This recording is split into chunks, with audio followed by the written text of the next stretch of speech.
Linen Blocks on Grove Street Public Open House. As you probably just heard, this meeting will be recorded. We plan to post the noon public open house that occurred earlier and then tonight's open house on CCDC's project page so people can go back, reference the recording, or if they missed it, they can tune in and watch it. So yes, it's being recorded. We will also save the chat so there's a record of that too. So just so you know. So I am Amy Thimble, CCDC's project manager for the Linen Blocks on Grove Street project. Again, thank you for taking the time out of your evening to join us today and hear more about this project that is really focused on street improvements on Grove Street itself between 10th and 16th Streets.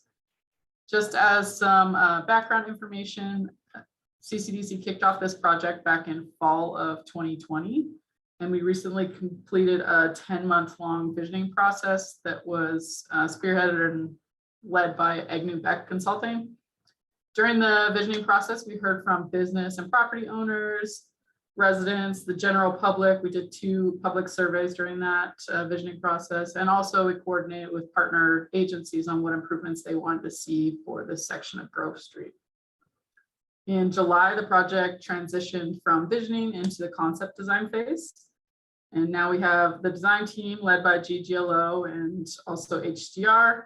They took that vision and have since completed an initial site analysis. And we now have a draft concept design that we'll be sharing with you today. So some administrative things. Everyone has been muted, but there are couple ways that we want you to participate and engage with us. We just didn't want the background noise that sometimes accompanies these open houses.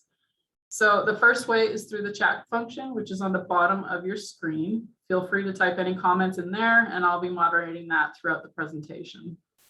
The second way is by using the raise hand button along the bottom. That will cue to us that you want to be unmuted, and then you would have the ability to speak and we can have some back and forth dialogue that way. I will now turn it over to Christine Harrington with GGLO, who will be showing you the concept design. Great, thank you, Amy, and thanks everybody for coming tonight. We're going to go through a quick site analysis and some of the pre-work that we did. And then I'll stop there and we can have a little chat about the content that we showed you. And then we'll go on into the design alternatives. It's a lot of slides. We've done a lot of work in the past few months. So bear with us as we go through those. And then, but there's plenty of time, about 20 minutes or so for comments at the end too. So get started. So as we first started to look at the Grove Street project, we really wanted this to be a calm, beautiful, pedestrian, bike-oriented space heading from the west into the east. And so that's kind of what we had focused on. As we start to look at that, we really wanted to create a lively streetscape that was unique to this block, and also something that could be flexible enough to expand and host events like Tree Fort that's happening this week. So we're going to go through the process of how we've gotten to these designs and get into depth of each one of these shots and also the design itself. So our project scope is on Grove Street between 16th and 10th. As you can see here, we are surrounded by a lot of public open space and parks. So we're really fortunate about that. The street itself is unique in that it's a low volume local street that is kind of bound on either side by more arterial streets. So we're very fortunate to have a slower traffic pattern going through here. But we realize that there are a lot of the numbered streets that are passing through this area, and those can pick up some speed. They're collector streets. So we really wanted to be mindful of how do we slow that traffic down and prioritize safety for both the pedestrians and the bicyclists and cars. Another thing that we noticed as we were analyzing this area is how many parking lots there are.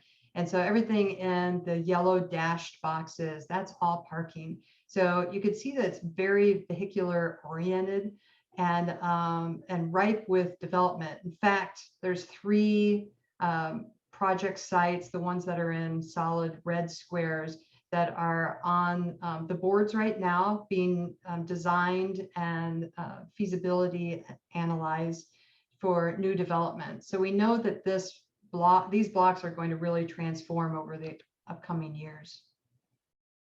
The site, as you guys all probably know well, is very vehicular oriented. Like I said, it's really the scale of it isn't that large, but it feels humongous because of all of the concrete. You really feel the street from face to face of the building. And so very little in terms of the pedestrian realm. So during the visioning process, they looked at what assets were working well. So we have a high degree of local support. The property owners, the stakeholders have been amazingly active during this process. There's a unique history and character that we'll get into in a couple of slides in this area. We have strong and distinct local businesses and very eclectic assortment of businesses that actually people come and travel around the region to go to. And then there are some longtime businesses as well. So like I said, that it's a low volume traffic corridor or street, and it has a history of hosting events such as Tree Fork and LED performances. And like we said before, again, there are a lot of underdeveloped parcels. So this is just in the beginning of its transformation. And we're lucky to be falling between 2 urban renewal districts that we're hoping can make a strong impact to really create a new identity. So the areas for improvement, trying to mitigate the surface parking lots that are there, increasing the consistency of the sidewalks and the safety for pedestrians and bicyclists, creating a much more appealing pedestrian environment, and attracting businesses that will draw people to the area throughout the day, throughout the week, and throughout the year. So we really want this to be an 18-hour kind of experience down here where people come throughout the day. The parking is inconsistent and complicated. Each block has its own set of rules and regulations, and there are a few housing options. But as you could see with our red blocks on the previous slides, that's changing really quickly. Also, it's way behind the times with regard to stormwater infrastructure and broadband. So at the end of the visioning process, they came up with these 5 tenets and design principles that we have taken and articulated throughout our design. So number 1 is integrate historical uses in forms of cultural storytelling. And really that just means we want to create a distinct place for the linen blocks. Ensure that the street is designed for walking, biking, transit, and personal vehicle travel. Make sure those spaces are safe and legible. Activate the area through public and private gathering spaces, programming, and events throughout the year. And design a streetscape that is that supports an 18-hour environment. So people come through here during their morning commute and stay after they get out of work and on the weekends to frequent the retail establishments, restaurants, and bars. And then, of course, get it up to Boise City standards with regard to environmental sustainable design. The city is a leader in environmental design, and we want to make sure that we highlight that here in linen blocks and even take it a step forward. So in the visioning process, these historic themes came about: light industry, temporary housing, transportation corridor, and immigrants and working class all kind of revolved around this area. And we've been looking at how do we bring that history to the forefront. But also we noticed that there is already a strong cultural identity for this area.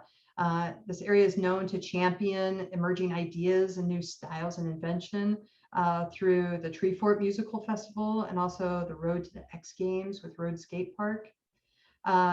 It supports independent art through public art, such as these rotating public art 2D frames that you see on the Linen Building fence that's in between the sidewalk and the parking lot.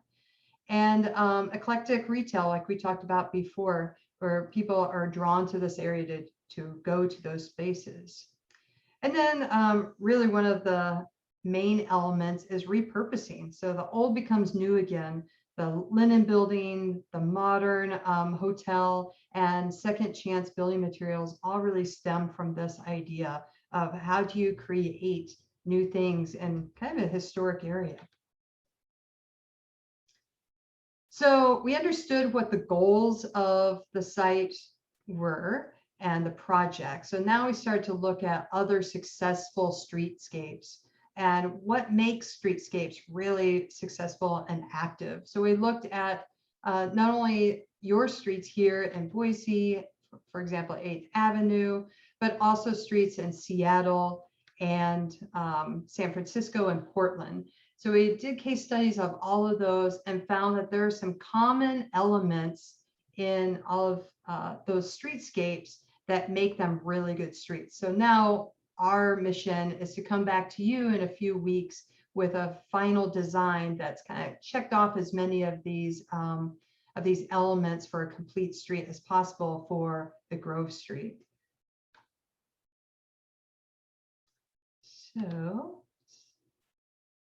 So some of those design elements that we were really teeing up here and would love to have your comments about are, leveraging the existing large billboards. So as you drive down West Grove Street, it's unique is that you have a lot of the vehicle-oriented, when this used to be Auto Row, large billboard signs like you can see here on the modern. How can we celebrate that history and create more iconic billboards that create distinct landmarks and gateways into the site?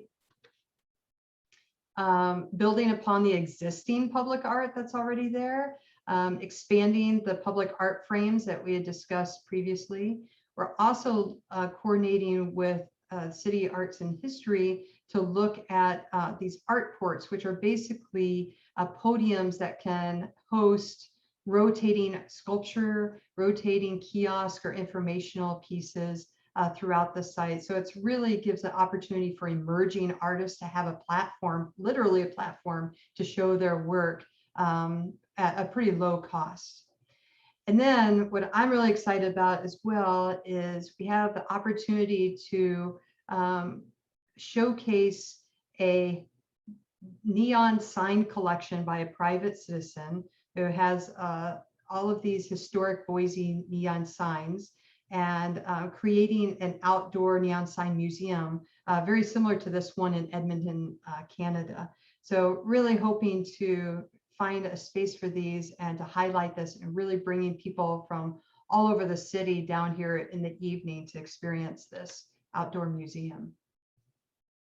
We also want to activate the public realm through spell out retail, dining, get food trucks, and even potentially doing parklets or shared space dining in the parking lane, especially out in front of a restaurant and retail that can support spill out retail.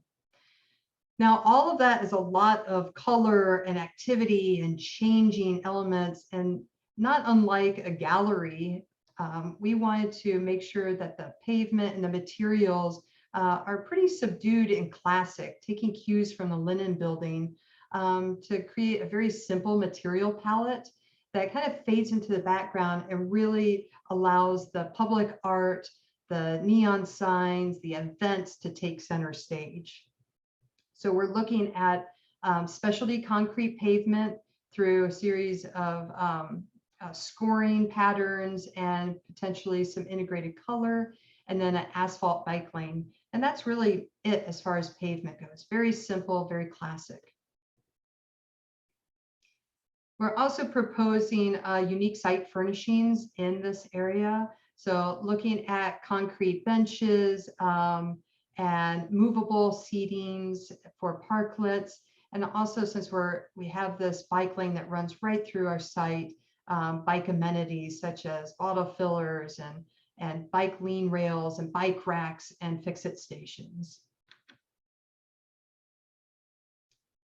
So that all kind of brings us to this set of what we like to call kit of parts that all become layered in the site to create a very vibrant and welcoming streetscape. Now I want to stop right there and hear from you guys before we go into kind of zooming into the plan and talking about how all of these actually lay into the site and start to kind of get your comments. Yeah, we did have one comment that came across from Heather Lyle in the chat. Heather said, this is such a different feel from the core of downtown, and the east side / basket block sets the area apart and gives it an identity of its own. You are definitely right, Heather. Thank you for that comment. And feel free to raise your hand if you want to be unmuted, and we can definitely do that because we want this to be, we want people to participate and we don't want to do all the talking. So we'd love to hear from you. Yeah, so if you have any questions, we can go back a couple of slides or if, oh, there you go. There's Eric.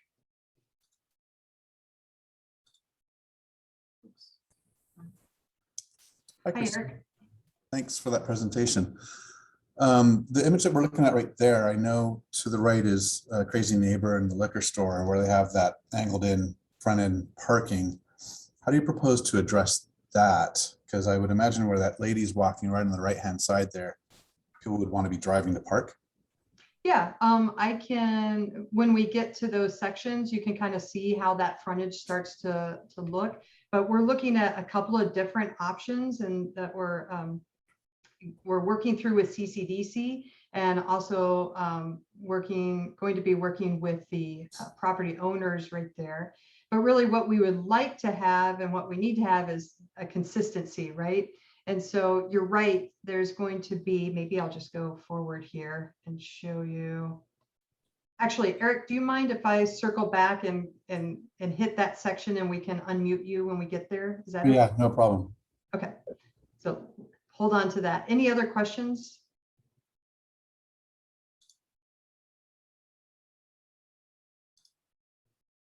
Okay, I'll keep going then. So in looking at how do you create this different feel and to really kind of give a sense of foreshortening between the blocks and make it feel much more pedestrian friendly, we're looking at several different ways of wayfinding.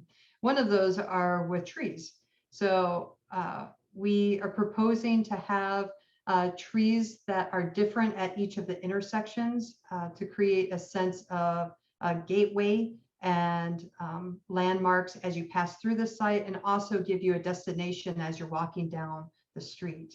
We also are showing these street trees on either side of the bike lane. And so they're staggered going across. We understand that bringing the bike lane in provides a much deeper pedestrian and bike right of way. And so we want to maximize the cover from the tree canopy. So we're staggering those placements on either side of the bike lane to maximize cover in the parking area, the bike lane, and the sidewalk.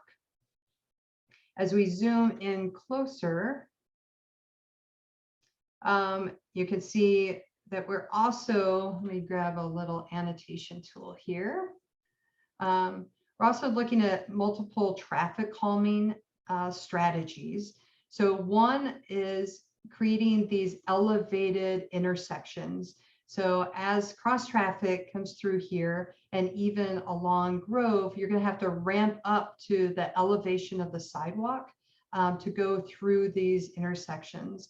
And so that allows the pedestrians, mobility impaired people, as well as the bikes just to go straight across without have to ramping down. So this creates a much safer intersection and really gives priority to the pedestrian and bicyclists. Another way that we are creating more traffic calming elements are these curb bulbs that are also at these intersections. So this does two things. It protects the parking lane from traffic driving by, but it also creates a much shorter distance between each one of these curb bulbs for pedestrians and bikes crossing. And then finally, we are proposing all of the driveways, which we have many along this strip going into parking lots. We've tried to reduce as many as we can and relocate those access points either on side streets, combine them with other driveways, or off of the alley. But the ones that we need to retain, we are proposing creating these curb bulbs that come out. So what this allows us to do is ramp up the cars to, again, the elevation of the sidewalk and the bike lane. So again, bike lane, bicyclists and pedestrians get priority. Cars have to ramp up and slow down and go over to get into the parking lots adjacent. So those are some of the traffic calming. Just get myself to change slides here.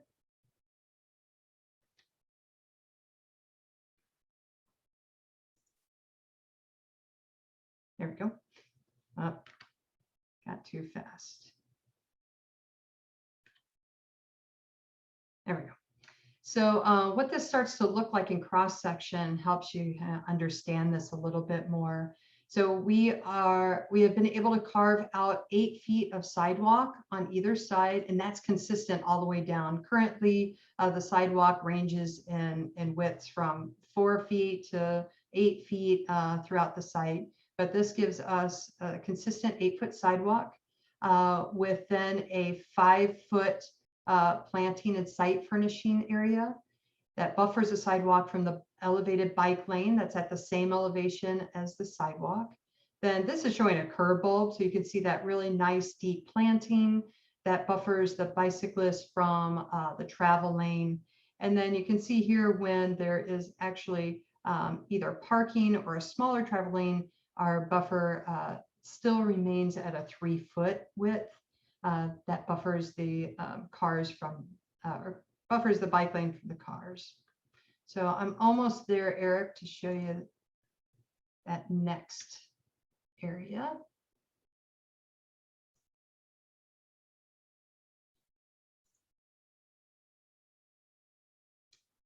So this is the area that you were talking about.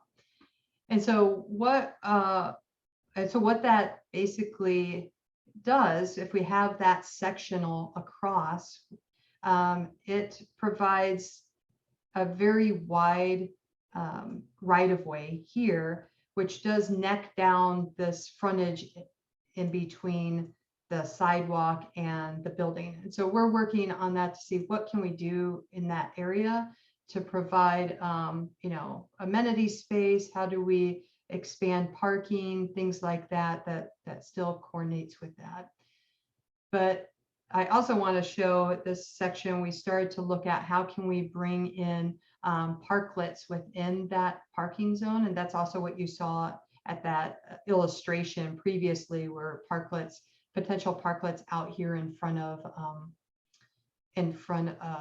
the south side of the street.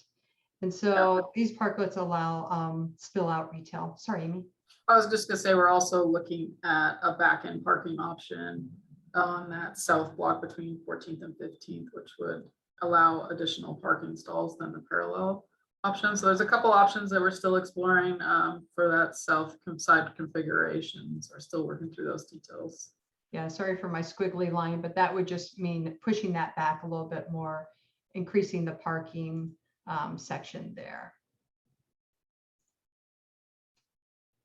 I could show you a section of what that would look like.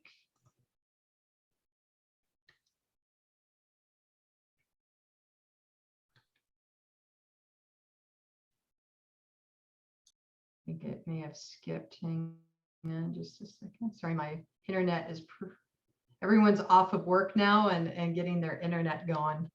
Everyone's starting to stream. But here, we'll stop on this for one really quickly to start to show, kind of zoom into this and what this can start to look like. In the parking lane, we're anticipating doing some sort of, actually, I should step back. We have been fortunate enough to get the whole length of Grove Street within our project site to convert from asphalt to concrete pavement in the drive aisle. So we are extremely excited about that.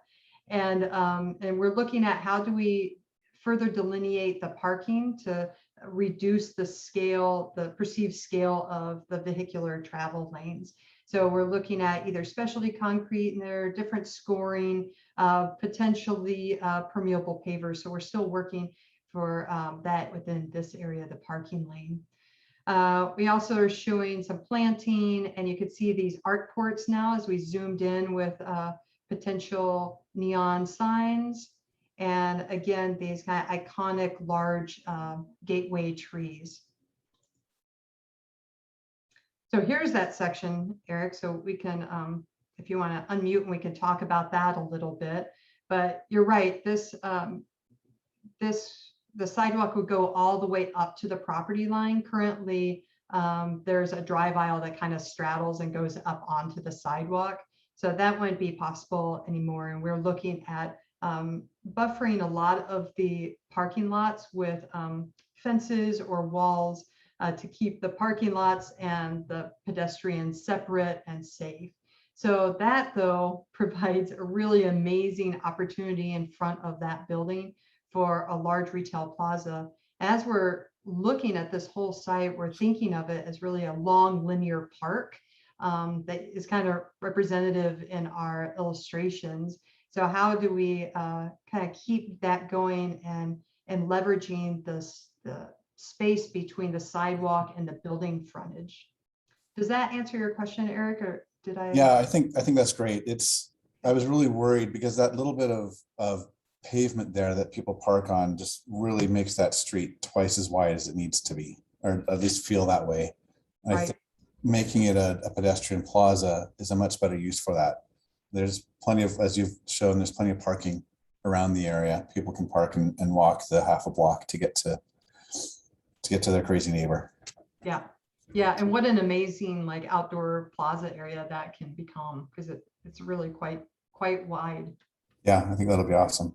We do also want to recognize, so Dennis, I see you got your hand raised, and I will let you chat, and he did put a comment. So Dennis is the property owner on half of those buildings on the south side of that block between 14th and 15th. And I know he very much values the parking in front of those businesses. So give you a chance to vocalize that yourself, Dennis. Yeah, see, I totally disagree with the fact that people can find adequate parking all through that area and just walk down a block or so to those buildings. Or people are carrying stuff. People, when they're carrying stuff, that area with our parking is completely full of cars all the time, 24/7. Exactly. And a lot of the areas are 1 hour parking, half an hour parking, they're still full. So, and even with the parking lots, they're still full. And so the attraction of our building is having that parking right in front of the building, and to have a park running down in front of the building, taking up space, is completely unacceptable. Yeah, and Dennis, thank you for that comment. That's what we've been hearing too. So we've been working with the city parking, and unfortunately, maybe we should do parking at the very first slide, but it's kind of almost at the end. So stay tuned for that. But we've been working with them because that's what we've been hearing. You cannot find parking in this, and it's ridiculous because there's not really that many retail establishments along the strip. So other people are using this parking instead of your clientele is what we're. Well, that is true, and that's not true. You have a constant flood of in and out at the liquor store. You have at the coffee shop, you have 30 or 40 people there, and maybe 20 and 25 cars, which takes up all the parking on the street just for the coffee shop. Right. And so yes, there are people that park down there and go to work, But that's not the case. There is a lot of people that park for half an hour, park for an hour and take up that spot. And so like the beauty supply, we talk about old time businesses in the area. Cosmoprof, or that beauty salon store, has been there since 1970. I You know, own it. I know if you take, well, I used to own it, Yeah. and I started working there in 72, and I bought it in 84, and I sold it in 97. But we have almost 50 years of a beauty supply in that point. If you take away that parking in front, they're gone. I can tell you right now. We're hearing that loud and clear, Des. Thank you for Oh, that. And I so, can tell you, An outdoor exchange will have the same outdoor problems. exchange. I mean, there's people, yeah, I'm gonna go and carry a new tent and a new backpack and a whole bunch of stuff that I buy there, and I'm gonna carry it a block away. No, I'm not going to do that. so what we I'm not are, gonna carry ski boots and skis and haul it a block away. I'm not going to do that. yeah, It's so not gonna what we happen. were looking at, Dennis, is how, and it didn't get into this rendering. And so what we are continuing to look at and working with CCDC, which we have a lot of, I think we've gotten some support from the city for this, and from quite a few different city agencies. It's out of the box thinking, but we knew somehow this, we knew that you guys were going to say that.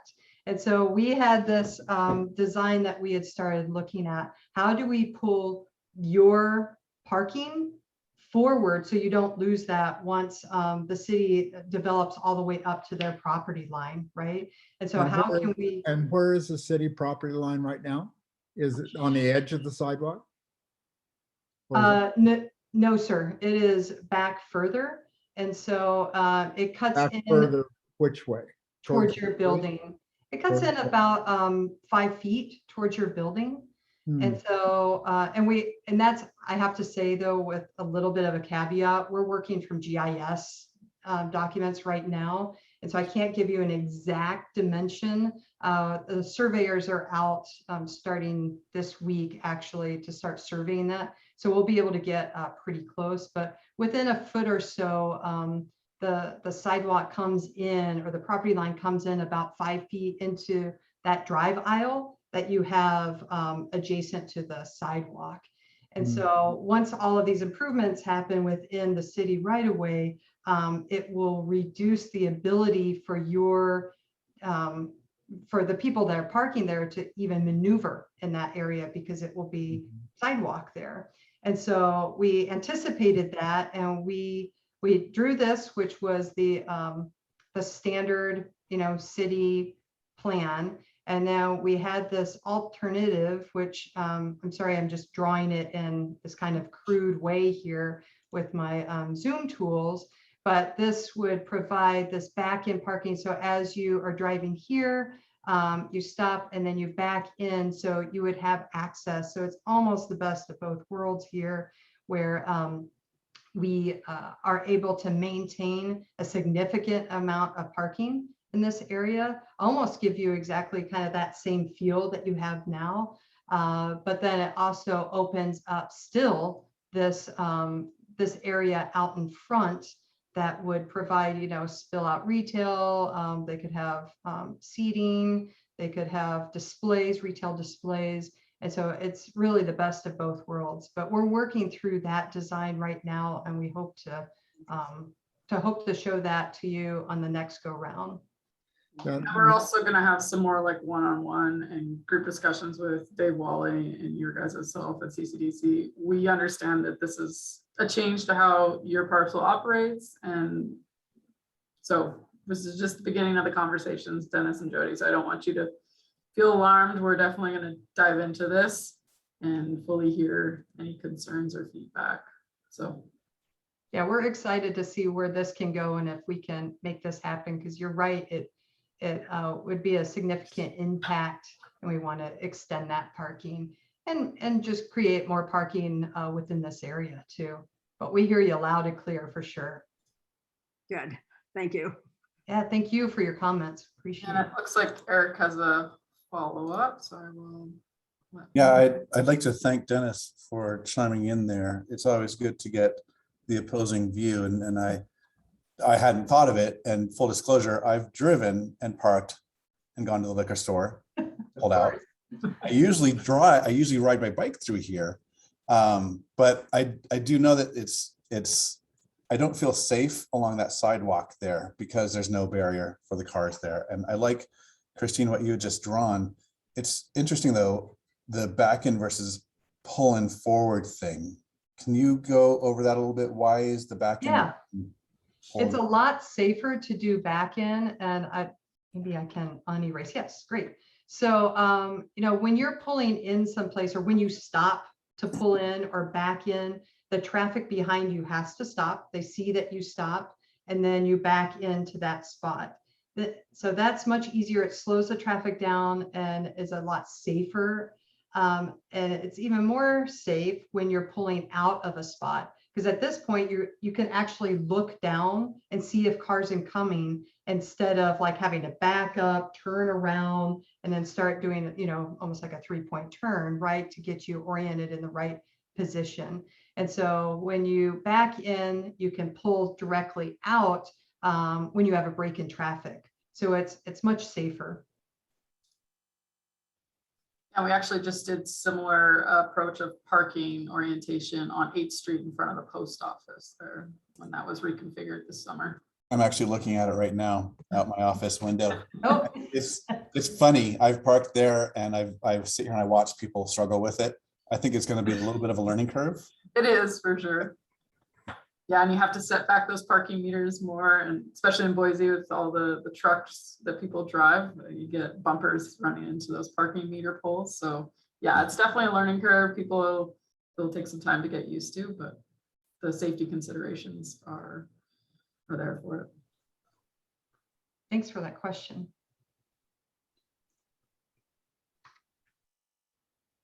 Any other comments on this section before we move forward to the next street section?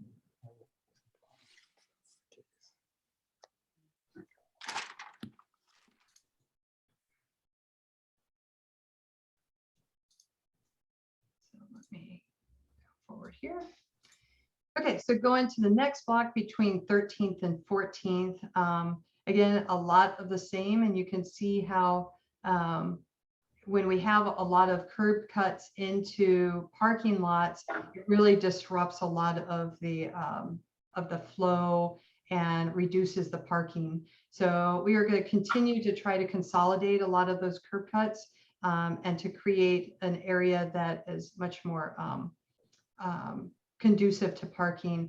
And Dennis, and I'm sorry, I forgot. Amy, do you know? Jody. Jody? Mhm. Thank you. And Jody, sorry, we took the liberty of transforming your corner parking lot into potentially a future pocket park in kind of the heart of the linen blocks. So we couldn't help ourselves. We heard you kind of say, oh, that might be interesting. So we just drew it. It's not part of this project, but we got excited about it and just thinking about how could we have some more open space and have a little market square there. So the McDowell's Pocket Park there. She's planting a seed. Literally. So moving on to the next one. This big salmon colored box that indicates that there's new development anticipated at this location between 12th and 13th. This is also right across the street from the Idaho Power parking lot. And so this is a unique block in that we get new development. So we're working with them to set back the building from the sidewalk to create an outdoor spill out retail and dining. Also, we anticipate the Idaho Power parking lot being there for quite a while. But what is unique about this area is that they have a pretty deep planting area right back of the, whoops, I drew that in the wrong spot, right back of the sidewalk here. And so what we want to do is leverage that. It's about 8 feet deep planting to create, again, I think I referred to it earlier as this linear park. And so really having dense vegetation in this area, parklets, and really create a more calm environment on this section of Grove Street. And if I can get to our section here, I can show you. It's also really conducive to these spill out events.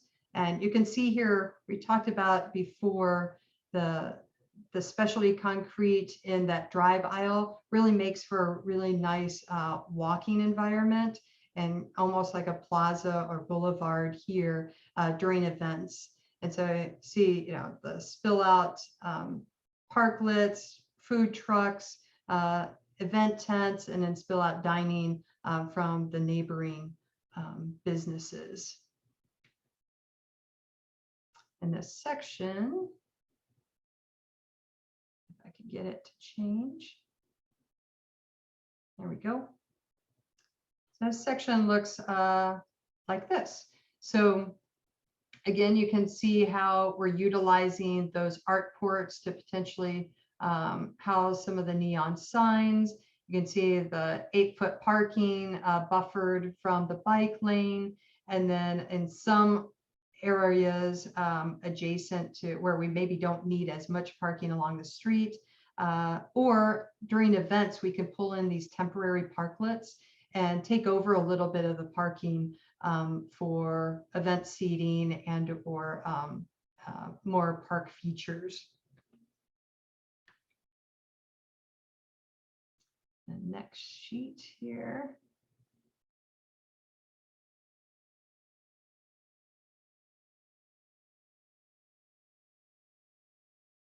It's a test of my patience not to fill dead space while I wait for this to change. There we go. Again, a new development. This is the hotel, I think, that was just presented publicly right by the Oahe.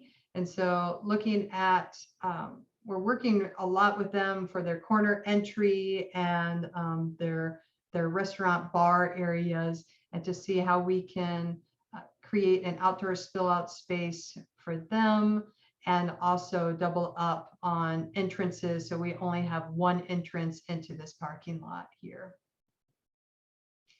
This is also unique space because 11th Street, maybe Amy, do you mind giving us a little brief history on 11th Street and what's going on there? Yeah, so this project will intersect with the 11th Street Bikeway, the future 11th Street Bikeway that's currently under design. And that is a Ridge to Rivers, all ages and abilities bike facility that we're currently designing in cooperation with ACHD. So CCDC's portion runs from State Street south to River Street. It's like 11 blocks. And then ACHD is doing the northern portion from State Street to Heron Street. And with the vision that it would eventually connect to the Greenbelt at the south once we have funding available in the Shoreline District. So right now the project limits go to River Street, but we're also going to be reconstructing the roadway in most of those portions, new streetscapes, and then a raised bike facility. So we'll be coordinating with the 11th Street project as we get further along in design. So this is kind of the most complicated, I guess, or complex, and maybe not complicated, but complex intersection. And so I thought maybe I could just pause really quickly and talk to you about how bike lanes work in this scenario. So what happens here is bikes will be coming down Grove Street, and where you see this green area, this is kind of a warning to bikes and pedestrians. Hey, we have some cross traffic going on here. This is where the two modalities kind of come together. And so what we do is paint those areas green. Bikes are asked to pause here and give pedestrians the right of way, and then they can then go across. With this lane, since we have two distinct bike lanes, we have modeled this. So if you want to then start going up on 11th, you across the street, turn here, and then start going that way. So it's a very unique intersection where we have two elevated and separated bike lanes working together. And so we're working with those two, with the designers of 11th, as well as the designers for Grove Street, East Grove Street in the old Boise neighborhoods, because we understand that bikes go a lot faster than pedestrians. And we don't want bicyclists to have to navigate 5 different types of bike lanes within a few blocks time. So we're trying to make that a really consistent and cohesive design. So as you're riding through this area, it just feels fluid and intuitive.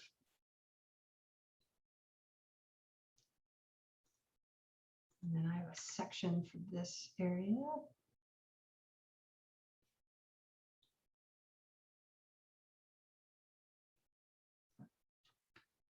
Fast. There we go.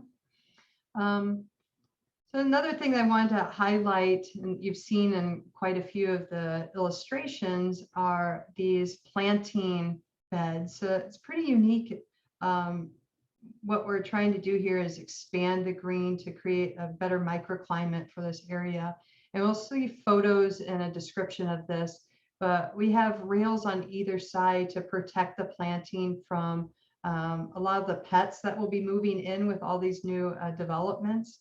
And so as we know in the city, oftentimes dogs outnumber children in the downtown area.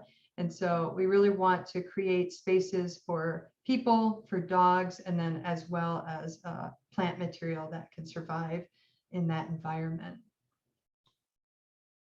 So we're working with Parks Department and Urban Forestry to select the right trees for maximum coverage, and as well as the right plants that will be drought tolerant, native, and easy to care for.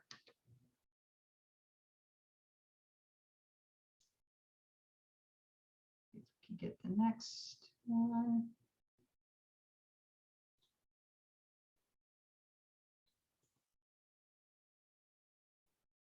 And then our final block between 10th and 11th.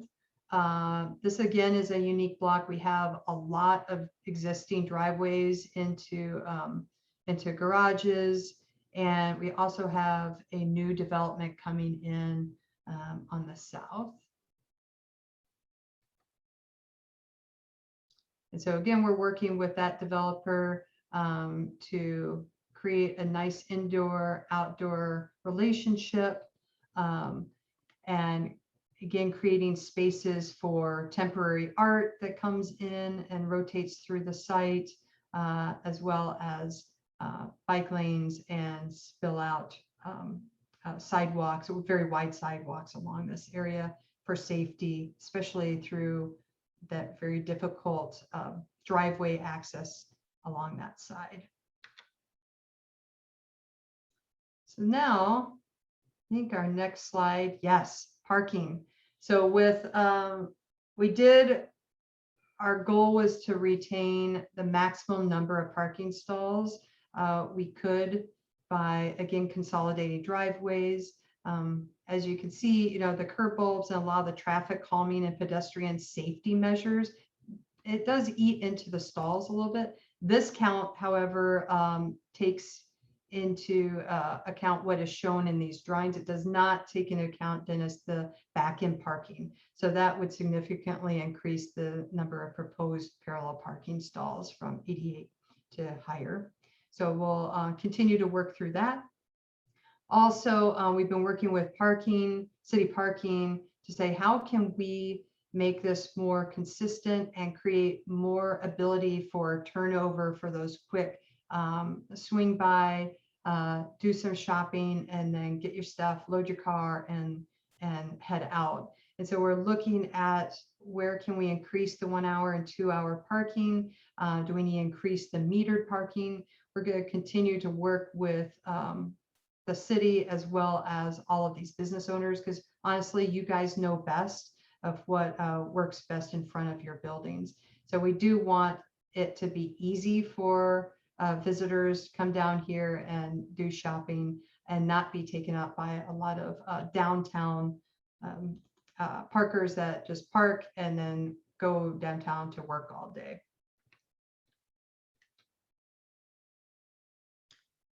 And the next slide. With all of that parking and green space that we've added to the linen blocks, my goodness, there we go. We have been able to carve out some spaces and really want to look at extending the open space opportunities to create more of a pedestrian friendly and really welcoming microclimate. Oh my gosh, Amy, look what we have here. It snuck in. There it is, Dennis. That was our proposal. I linked the wrong one. I must have known you were going to be on here. So that's what we So were. the bottom three are things that private developers or property owners would be implementing. It wouldn't be something that CCDC is doing. We talked about the parklets being temporary opportunities to have some more spill out event seating and such. Yeah. But So we're just looking wanted to at how highlight can that. we, yeah, how can we activate the parking lots and off times or during events when this area sometimes gets closed down, like during tree fort or weekend events. How do we make this really a destination? We have a lot of hotels in this area. We don't want people to, come stay here and then leave. We want people to be like, I want to stay in the linen blocks and I want to stay throughout my visit to Boise to go to all the retail establishments and really check it out. And then, so with that, looking at my next slide is going to be the environmental sustainable elements. And so we think that the linen blocks should be forward thinking with their environmental sustainable design. We want to create a much cooler and temperature wise, as well as a vibe wise area here. And we propose doing that with, again, the staggered trees. Each of the trees will be in Silvacels, which is a Boise City standard, which is really leading the country in that type of environmental sustainable design. We are looking to install large caliper trees that will have a high carbon sequestration and mitigate some of the exhaust from cars and shade the sidewalk. We also are proposing planting these areas like you see in this lower picture from the Garden City of Chicago, where they have these large swaths of planting that really give a sense of this kind of garden-esque feel within their downtown area. And we propose not just doing, evergreens and ornamentals like they do in Chicago, but actually having these be hard-working planting areas with native plants that flower and create habitat for our native pollinators here. And so we want to attract the hummingbirds, we want to attract the butterflies to come into this area and again, kind of reinforce that park-like setting within the downtown city street. So that concludes the design portion of this. And again, just looking at how can we green and create safety within this area. So I'll stop there and see if there are any comments or questions. Eric did have a question. He loved your renderings and wanted to know who did them for us. He's in the A&E industry, so I was curious. Excellent, great. Yeah, it is. Shoot, thanks, Eric. You asked me. Hang on, give me a second. Feature graphics. So feature graphics, and I'll be happy to share his contact information with you. Any other comments, questions? Again, nope. Here we go. Okay. That's me again. So the street is, the right of way is controlled by ACHT, right? Correct. So how is the implementation of this going to occur with you guys, with CCDC, and to get it all done, and how long is it going to take? Yeah, so we right now are evaluating proposals for a CMGC construction manager, general contractor. We're bringing them on early to be part of this design process and really inform the schedule of the project and how we implement it with all these adjacent private developments that some are coming a little later than the project, some are happening at the same time, and really how we can do it with the least amount of disruption to the adjacent property owners and businesses. So that's still going to be an ongoing conversation. We'll have them on board in October, and we'll start really diving into the project schedule. Construction, we're supposed to be done design next spring, and then we'd be starting construction as early as July of 2022. And we're thinking right now it's like a 9-month schedule, but it's going to depend on sequencing what ACHD will let us do for a block by block approach, whether we could do 2 blocks at one time, whether we have to do 1 block. All those things are part of conversations that we have with ACHD once we have a contractor on board.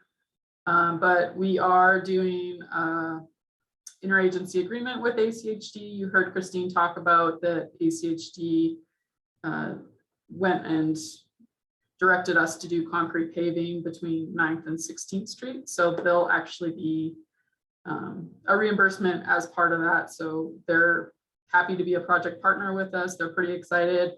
HDR and myself presented to the ACHD Commission last week, and we got some really favorable feedback from them, and they're super excited to have the street be improved, their pedestrian facilities and bike facilities improved, and are just really excited for this project. So it's been favorable response from ACHD thus far. Awesome. So it wouldn't be a phased, it would be all at once kind of thing.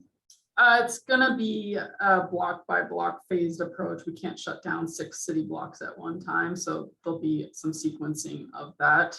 Right, but it wouldn't be like per property, like how ACHD has residential people add a sidewalk in front of their house. And No, and that's part of the perk of CCDC being part of this equation is we have urban renewal district and funding available.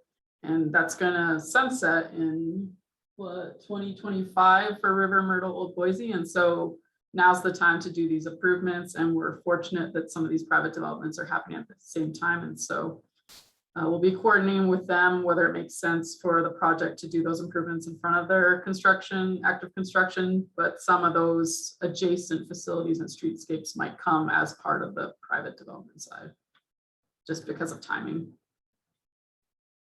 awesome, thank you. Thank you. Any other comments or questions? Are we hitting the mark here? Are there concerns, things that you guys really like and that you want us to keep going with? So this is kind of our first pass at the design. We'll take all your comments from this, and we're also going to be submitting out a survey to get a little bit more pointed questions answered. And then we can incorporate all those comments into the final design that we'll present to you in a few weeks. But so anything that you guys can give us feedback on now is really appreciated.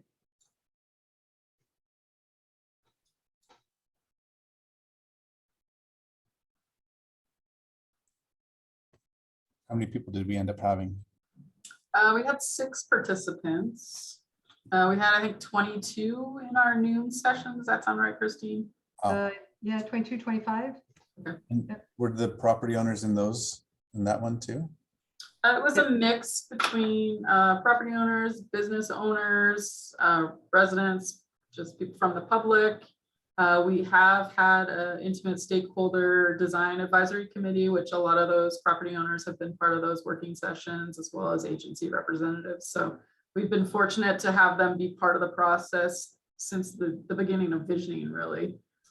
So we're very thankful for the time that they've spent and the comments that we've received thus far from that group. Yeah, we really strive not to have anything be too much of a surprise in these public meetings. It is fast moving, but yeah, we've been trying to give as much feedback as we, or give as much opportunity for feedback as we can throughout the design process. Do you want to go to that next step slide, Christine, and just talk about? So yeah, you can see we are here at that public open house. We'll be taking your guys' comments received today. We'll be continuing to have conversations with ACHD, the city departments. We'll return to our design advisory committee on October 6th. Present some refinements from the feedback we've heard, and then start the approval visits again to ACHD Commission, City Council, CCDC Board, and then come back and display the preferred design on another open house early November. Then we're marching forward for a City of Boise design review submittal towards the end of October. And then, like I said, full design would be complete spring of 2022, with construction starting July of 2022. But yeah, we're just really grateful that everyone took the time out of their evening to meet with us tonight, share the feedback that you did share on this preliminary concept design. Like Christine said, it is preliminary. We want to get feedback. We want to continue to refine it and work with property owners, businesses, and make sure all needs are met. We will be posting the recording of this public open house to CCDC's project page. That'll likely happen tomorrow, and I'll be sending out an email to all of you with the link to those recordings, and then also the link to the public survey that's going to launch tomorrow and be live until October 1st. Any other closing remarks, Christine? No, I just really appreciate everyone's attendance and your continued support and comments for this. It's been a really fun design so far, and so we're looking forward to continuing on and getting us to this finish line, at least at the end of October for this section. So thank you all. All right, thank you, everyone. Appreciate the time you took today, and it's exciting to continue to share this project as it advances. So Yeah, I look forward to coming back to you next month. Thank you, everybody.